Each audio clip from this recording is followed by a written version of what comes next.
how to reset keyboard to default settings in a Samsung Galaxy S24 FE and S23 FE.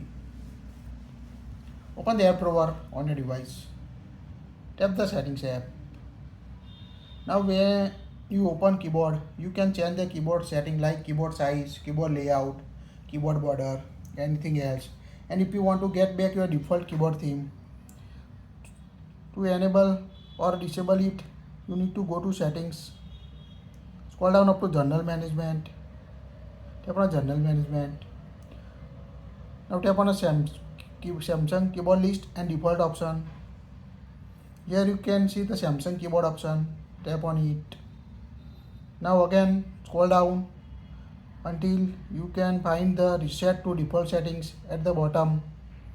Tap on it. Now here at the top you can find the reset keyboard settings. It will reset all your keyboard to default settings like keyboard layout, keyboard size, keyboard border, keyboard theme. Tap on reset keyboard settings. Now you can see the pop-up reset keyboard settings.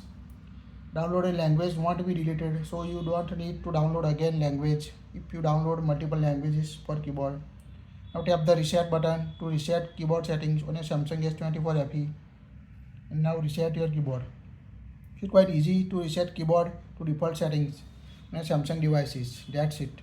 If you like it, share it.